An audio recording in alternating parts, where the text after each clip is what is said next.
Hello, Internet. This is Matthew, and welcome to the Philosopher's Guide to the Apocalypse. This is not, as you might suppose, a podcast about surviving the zombie apocalypse. At that point, all hope is lost, and you should run into the horde of zombies. No, this is a podcast in which a variety of subjects will be examined using philosophy in the hopes of gaining greater insight and perspective. This podcast won't solve all your problems, but it will make you think. Your mileage may vary. Normies not allowed. Alrighty, so here we are. Episode dos. Episode 2. Episode 2. I only know how to say two in Spanish and French and English. So there you go. There's my brilliant linguistic capacity for you. Today I want to read an essay that I wrote, and then I want to talk about it. It's an essay I wrote about religion and my thoughts regarding religion. Right off the bat, I realize it's a rather personal essay.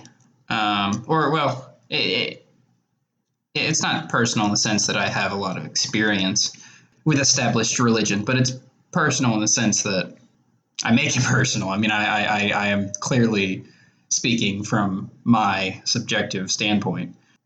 Or that might hurt my case. I'm not sure. But I always like to give my own personal relationship to religion because I think that's important to give when you're talking about religion.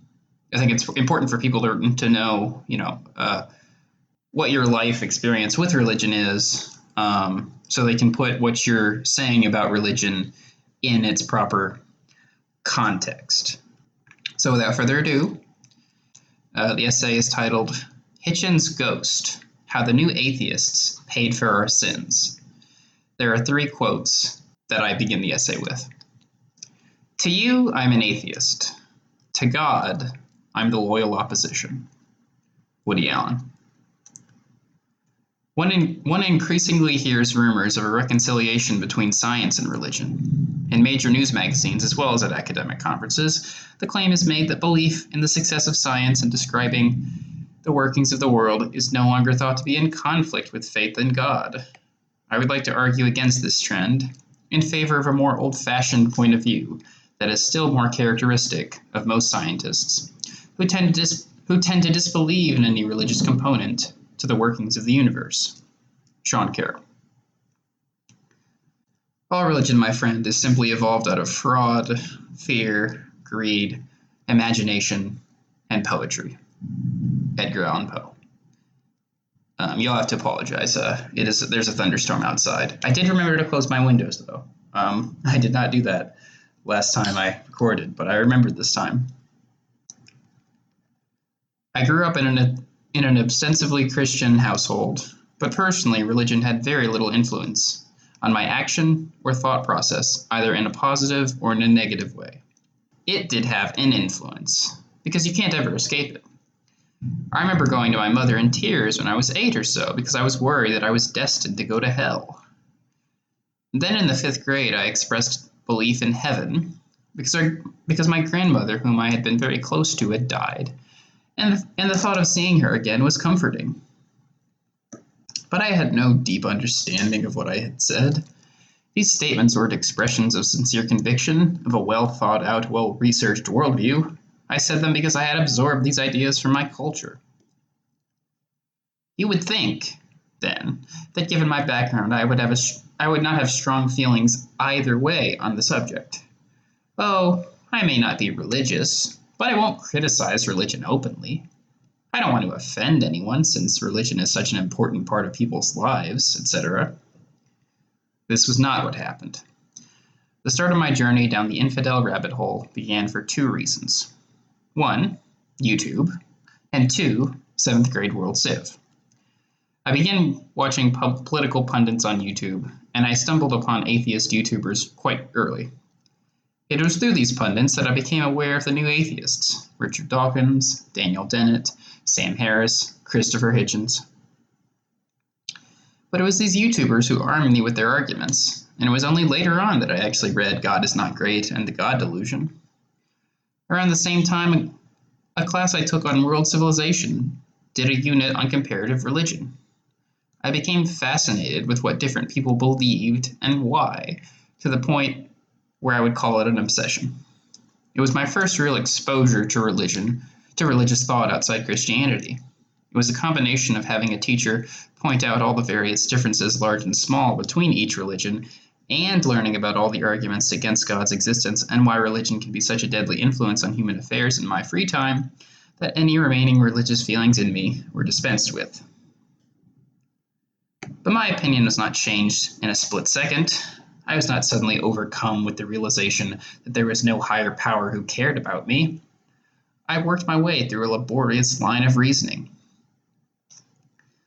I began by calling myself an agnostic because at that point I was only asserting my ignorance. I do remember being out on a walk one day, however, thinking on the matter further, and deciding agnostics were fence-sitters, atheists without a spine. Then I called myself an agnostic atheist. Agnosticism was based on what I knew. Atheism was based on what I believed. I think that is the best way to describe my thought process, but I finally shortened it to atheist, because although the word agnosticism was meant to clarify, it only further confused my interlocutors.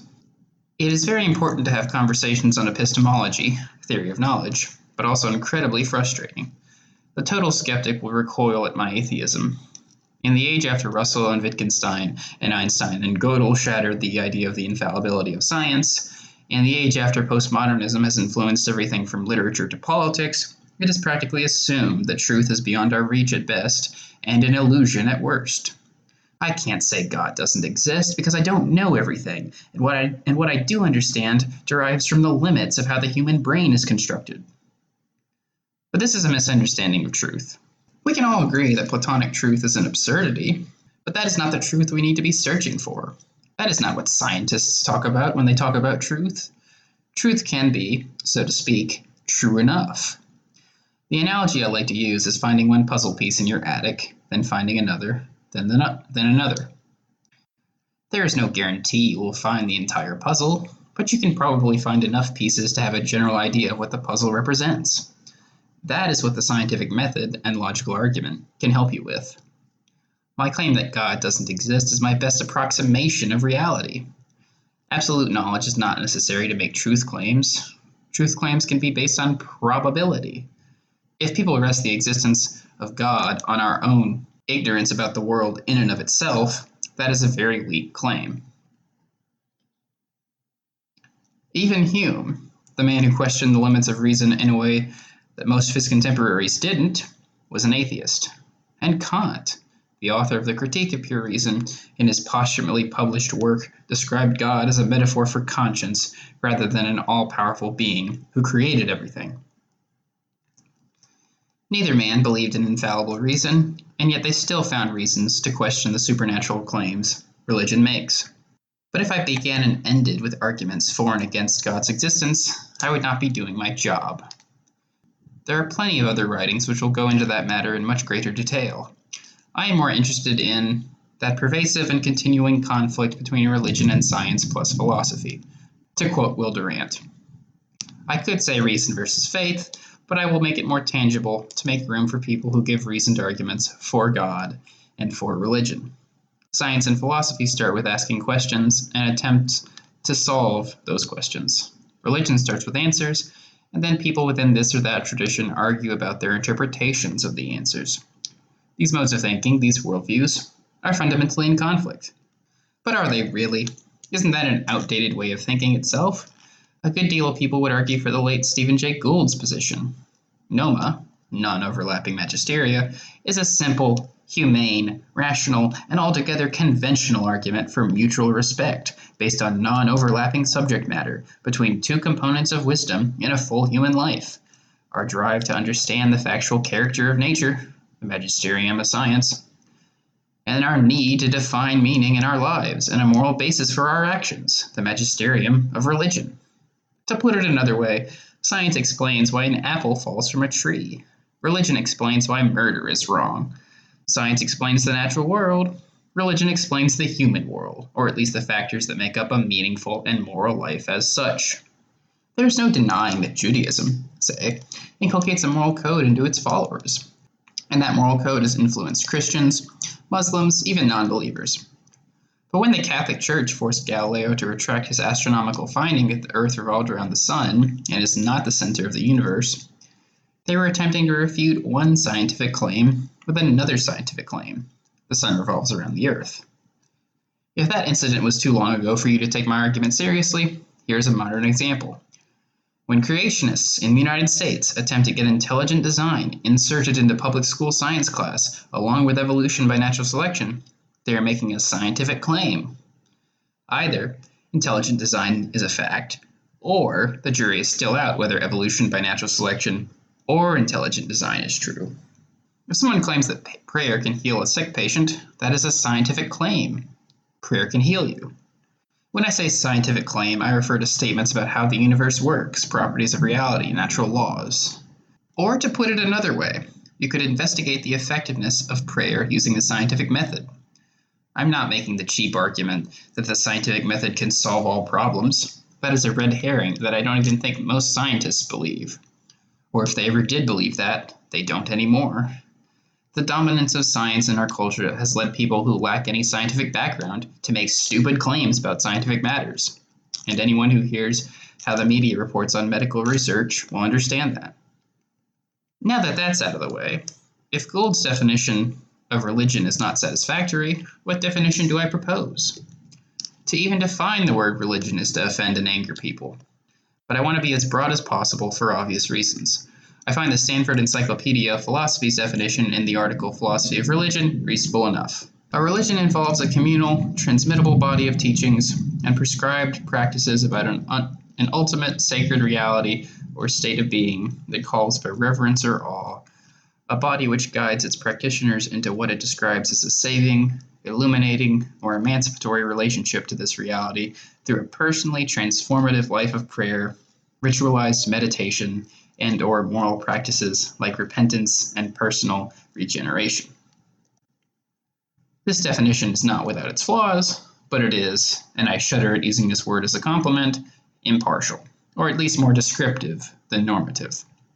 Who would disagree that Buddhism, say, preaches that life is suffering and then prescribes ways to escape that suffering? Buddhism is attempting to describe ultimate reality, and this isn't disputed even by the fact that there are different schools of thought in Buddhism. This is true of almost all religious traditions. A moral framework is part of that, as Gould says, but religion goes even beyond a moral framework. It was, and to a lesser extent continues to be, a way of thinking about nature, the universe, and man. There are many differences among religion, both dead and alive, but the goals were the same.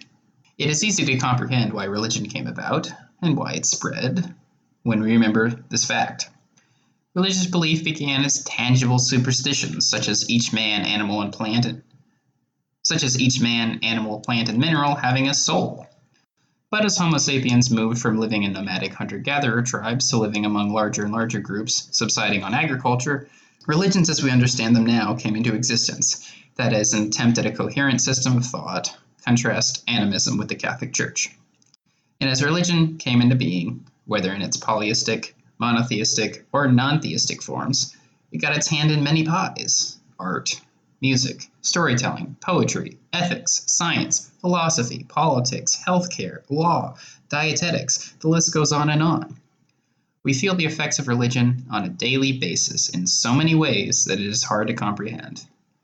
All of this is to say that the religious impulse is meant to 1. Satiate curiosity, 2. Offer emotional support, and 3. Offer social cohesion.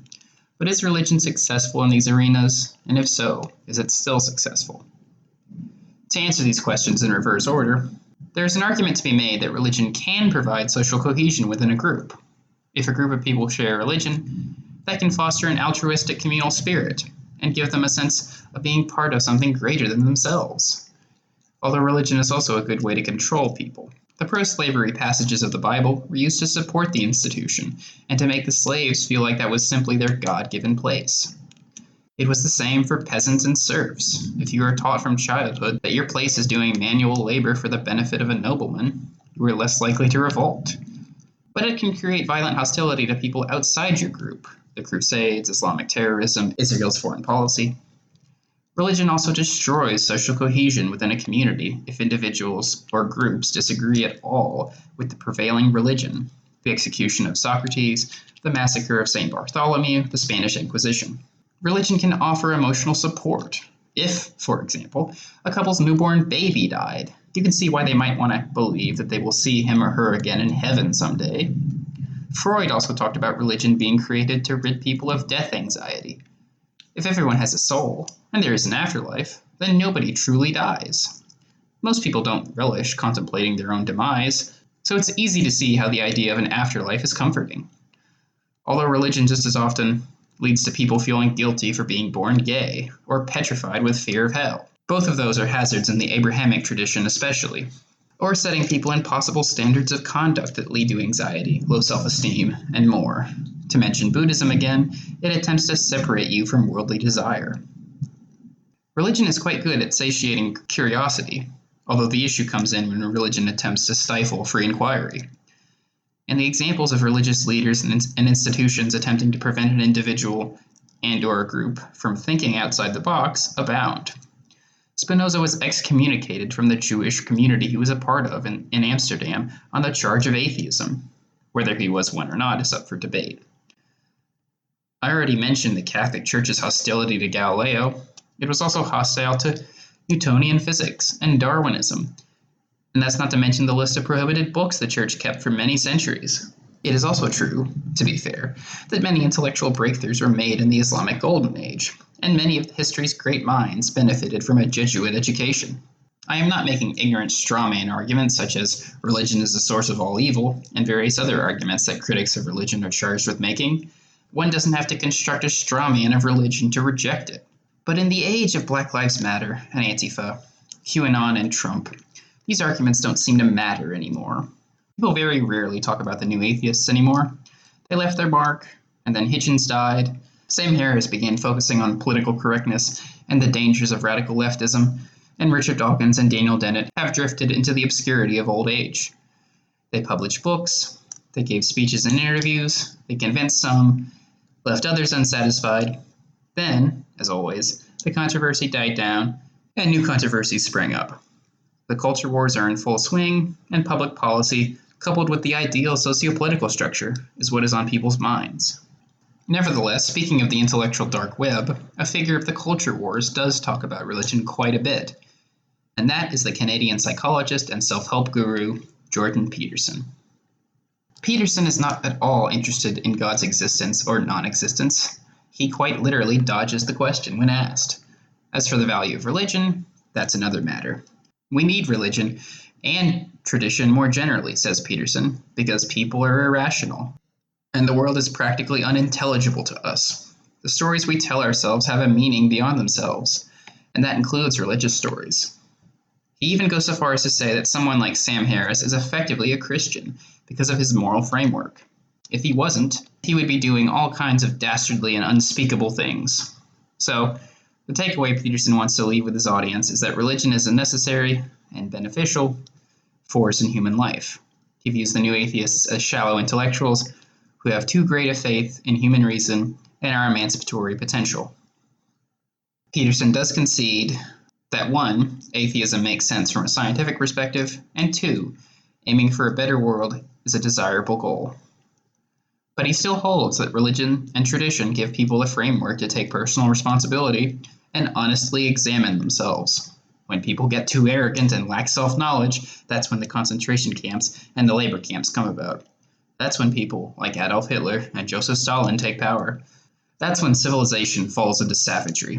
Peterson's message is very popular and is seen as a brilliant reply to the new atheist perspective. Your first takeaway from all this should be there was basically nothing new about the new atheists, and there is nothing new about Peterson's defense of religion. Peterson is basically aligning himself with the likes of Blaise Pascal and Kierkegaard. The new atheists could be compared to the philosophers of the 18th century like Voltaire, Diderot, and D'Holbach. Same arguments, different cast of characters.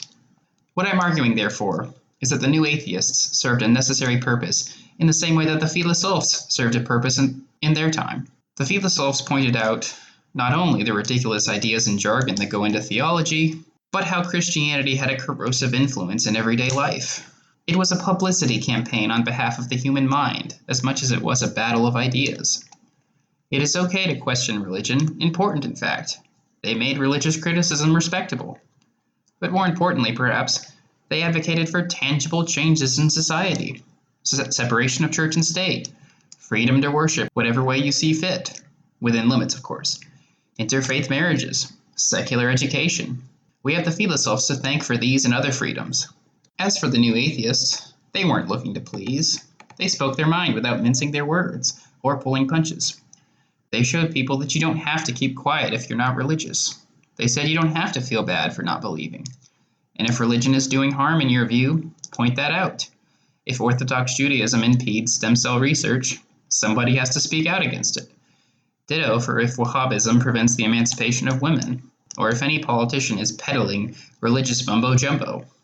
But before you say that I and the new atheists are cherry-picking, it is moderate religious people, as well as non-religious defenders of faith, that are shielding the extremists. They give faith the veneer of respectability on the one hand, and their existence is a good argument for religious fundamentalism. If I take Christianity seriously, why would I advocate for the watered-down versions when I could convert to evangelical Christianity? And evangelical Christians certainly take Christian teachings seriously. I am willing to ally with moderate religious people against fundamentalists in the political sphere, but in truth, I have more respect for the fundamentalists for embodying the purest form of religion. They are more honest. They know I am their enemy, and I know they are my enemy. A moderate religious person would try to convince me that they are not my enemy, and if they aren't my enemy, it is only by degree. Most of them are probably ignorant of the damage their beliefs can inflict. That is unfortunate for them, but just because they have decided to let their guard down doesn't mean I will do the same. I have to keep my guard up for the very reason that I am on the losing side of the argument historically. Religion will never go away. There will never come a time when human religion will reign supreme. Superstition and religion seem to be part of the human makeup, and when one belief system collapses, another one will take its place. When Socrates said that the unexamined life is not worth living, he spoke for the minority. The unexamined life appears to be preferable to the average person. In some ways, I can't blame them. There are even moments when I wonder what it would be like to live a life devoted to faith. Don't mistake that for a retraction. There is a place for the poetic spirit in human life, even a place for the irrational. Love isn't rational. Anyone who has been in love, or has seen someone in love, understands this. Art isn't rational, and religion has certainly contributed to painting, poetry, architecture, and so on. The King James Bible is one of the greatest works of literature in the English language. But people should not forget the atrocities committed by religion. People should not forget how dangerous and immoral believing in something without evidence can be, or the damaging power of religious collectivism. If religion isn't going to go away, then religious criticism shouldn't go away either. And that includes religious criticism from outside the religion. This is the position of the new atheists and many of their predecessors. If the new atheists, in turn, were sometimes short-sighted, if they were brutal in controversy, they have emboldened a different way of thinking, and for that, each and every one of us should be grateful. We don't have to be polite. We don't have to acquiesce to faith. We will be the little boy who points out that the emperor has no clothes. We don't mind being annoying. We don't mind being unpopular. We don't mind if we appear obsessed to bystanders. We will scream the truth at the top of our lungs if we have to, in the hopes that future generations will benefit in some way. Despite the big picture perspective being put forward here, my position is actually moderate. My expectations are very modest. I don't knock door to door asking people to burn holy books and trash places of worship. I am not advocating for state atheism either, because I am against indoctrination no matter the idea. And even if I consider forcing religion on your children to be evil, there is no political action that should take place because of it. But I can imagine a world in which people don't automatically assume that they have to raise their children under a particular religion. I can imagine a world in which less and less people think that religious belief is a virtue in and of itself. I can imagine a world where an atheist could be elected President of the United States. I can imagine a world, in short, where critical thinking is actively encouraged rather than discouraged, especially in the realm of religion. These goals aren't utopian. These goals are achievable. These goals are reasonable. In conclusion, if you're off-put by my tone, don't mistake anger for unhappiness. The quip that religious people are happier than non-religious people is a cliche at this point. But cliches are usually truisms, and I'm not sure how true this cliche is. Life can be just as enjoyable, if not more enjoyable, when you cut out the middleman, accept life for what it is, and find enjoyment in the here and now. The beauties of nature, friendship, helping your fellow creatures. Love is transcendence, the pleasure of learning, following your passions. All of this and more is just as powerful for the atheist as it is for the Christian. The only difference is that the Christian hopes/believes in an existence after this one, and the atheist does not. If that is too much to bear, so be it. But I would suggest that you think about my words, because what is of greater value than human liberation? And for human liberation to be realized, that requires the end of religion. Does it upset me that countless religious institutions, religious leaders, academics, politicians, and public intellectuals bend over backwards to defend archaic belief systems? Indeed it does. I have more respect for human capabilities than that. I don't want to treat people like malevolent children who must be muzzled with lies.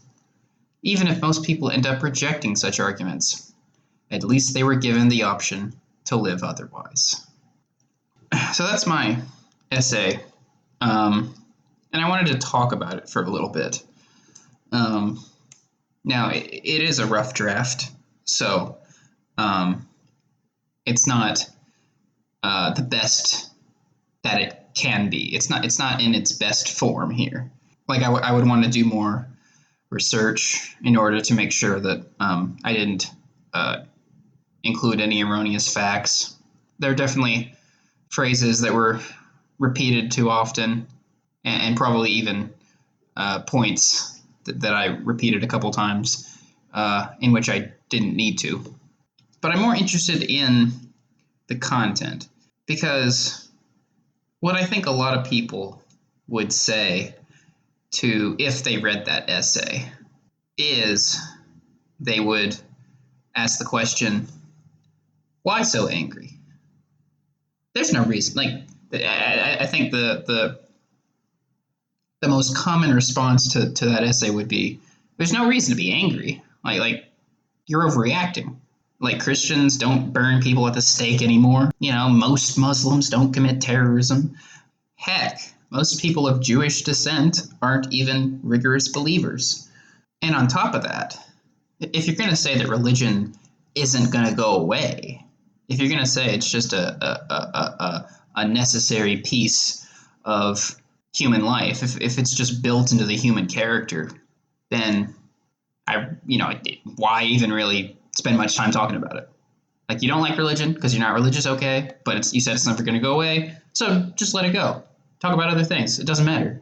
And as Jordan Peterson said in one of his lectures on Freud, religion is a biological function, or at least religion has a biological function. There are biological reasons why religion exists, and you can't erase those.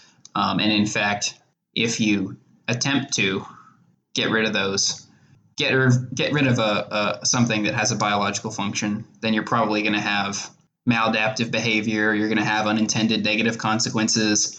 And so if for no other reason than religion serves a biological function, you should accept it as an important and even good force in human life.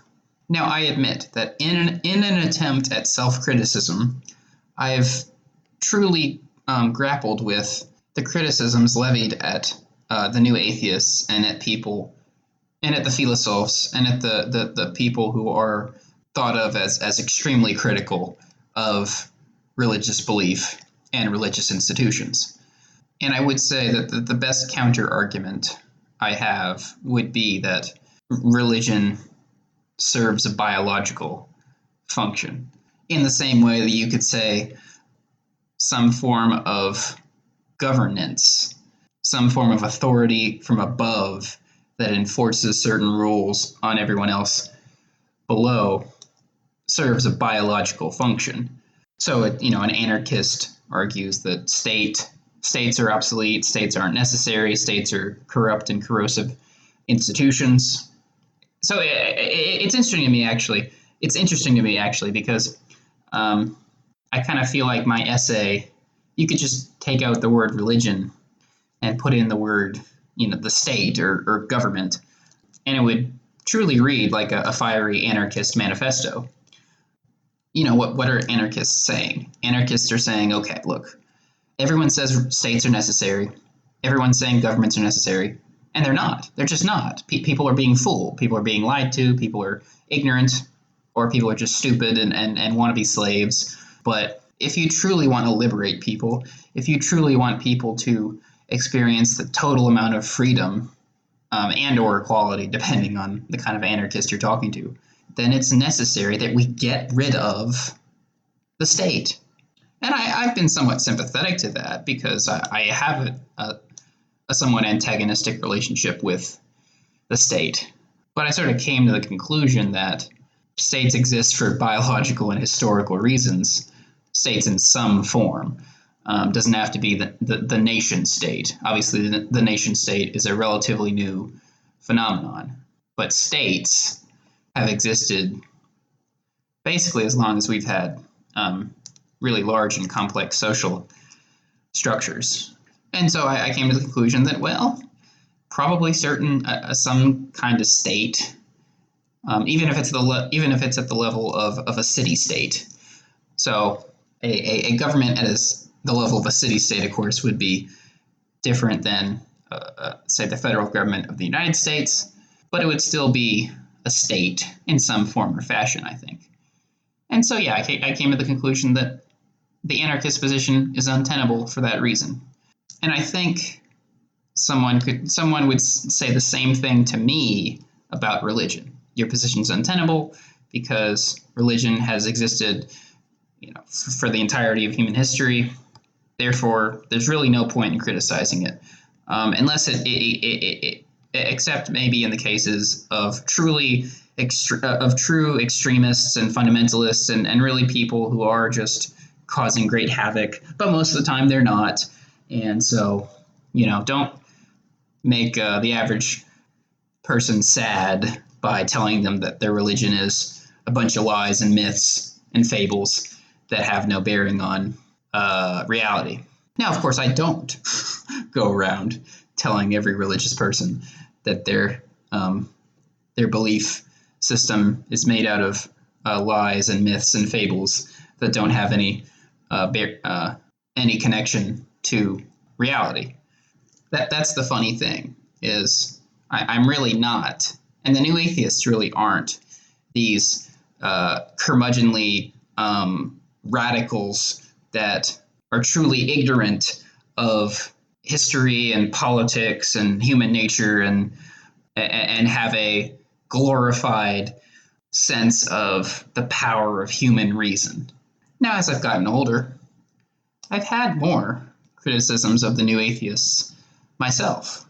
In the case of Christopher Hitchens and Sam Harris, both of them did that they were blinded by their atheism when it came to Islam and American foreign policy.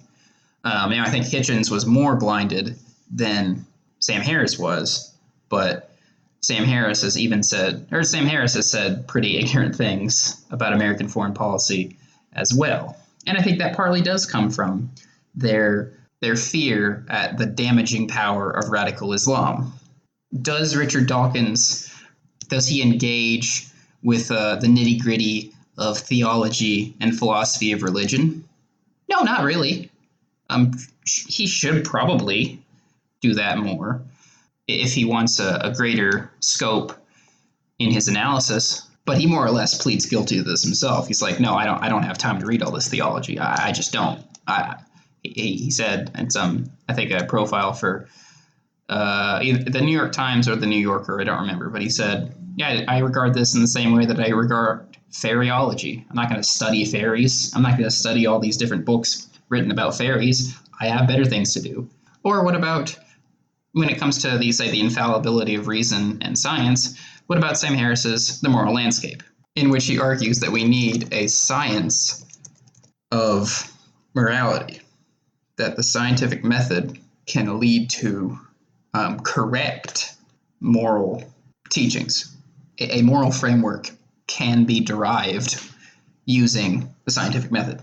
Now, I read this book, and I was sympathetic to a lot of what he said. I don't consider myself a moral relativist, and I do think that studying biology and studying history can allow you to come to some semblance of quote-unquote objective morality through studying the limits of human behavior and the spectrum of human behavior.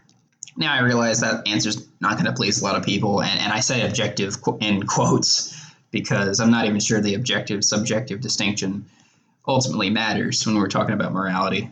But I'm not really convinced of this idea of science of morality. I'd have to read more about it. I did read Sam Harris's The Moral Landscape, but I haven't read Michael Shermer's work on this. I haven't read most people's work on this. So I need to study it more.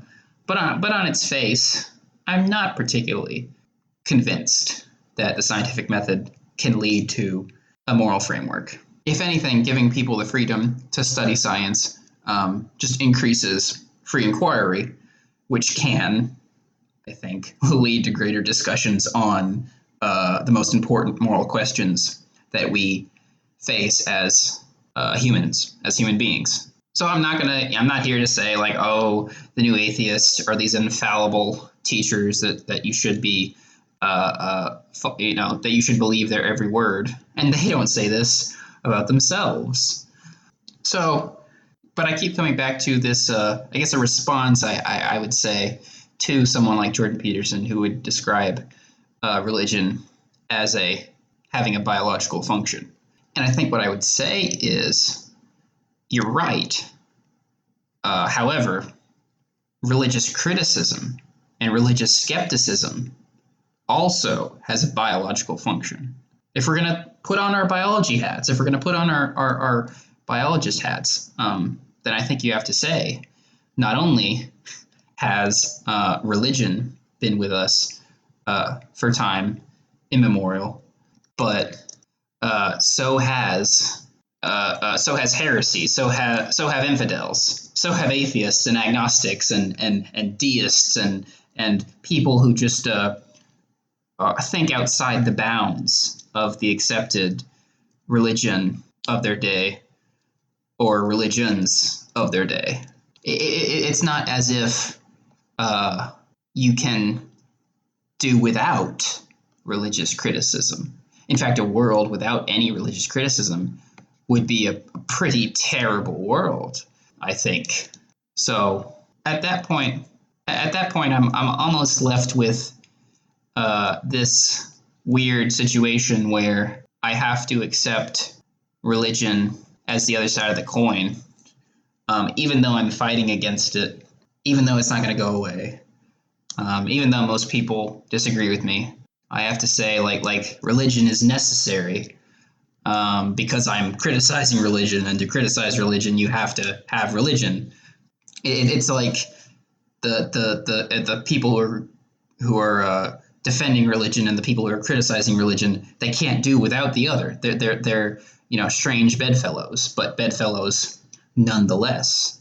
And again, I don't think that's a retraction. I don't think that's me saying, well, therefore, all my criticisms of religion are wrong, and I'm going to go convert to this religion tomorrow. But it does. It is a kind of a paradoxical argument, and maybe even one that would anger certain new atheists. But that's sort of where I'm left with. I hope it came across in the essay. I'm not sure it did. I would basically defend everything I said in that essay. But probably say more of it. I would probably just increase the length, honestly. Because I do think people should be able to live their lives without religion, and people should be able to question religion. And I want to get that message out there, and I have a very, very tiny platform. I have this channel, and then I have a podcast. So it's like, very few people are going to hear my thoughts. Very few people have reason to hear my thoughts. But the few people that are going to listen to my thoughts, I want them to think more. If they are religious or defenders of religion, I just want them to think more about why they're religious or why they're defenders of religion. I want them to hear my arguments, and I want them to truly think about what I have to say and whether I have any, good points, and whether any of my good points give them pause in the slightest. And they might not. And that's fine. And I learned long ago that I don't argue with people. I don't get into these discussions in order to convince them. That's just a bad way to approach the dialectic. But I do want to put my case as strongly as possible. If people aren't convinced, if the majority of people aren't convinced, if 99% of people think my arguments are complete baloney and I'm just a nutcase, that's fine. And I don't mean to put that I'm not trying to say like, oh, I'm a victim here. I'm not. I'm just trying to make a point that it's fine if people aren't convinced by my arguments. But I was convinced by my arguments. I got mostly from other people. I didn't come up with most of these arguments. Most of my ideas, like most people's ideas, came from other people. I don't think I've ever had an original idea in my entire life. But I just decided early that religion is not the way to go. And I put my case forward in that essay. I put my case forward here. And do with it what you will. I think I'll end there. Thank you for listening, and take care.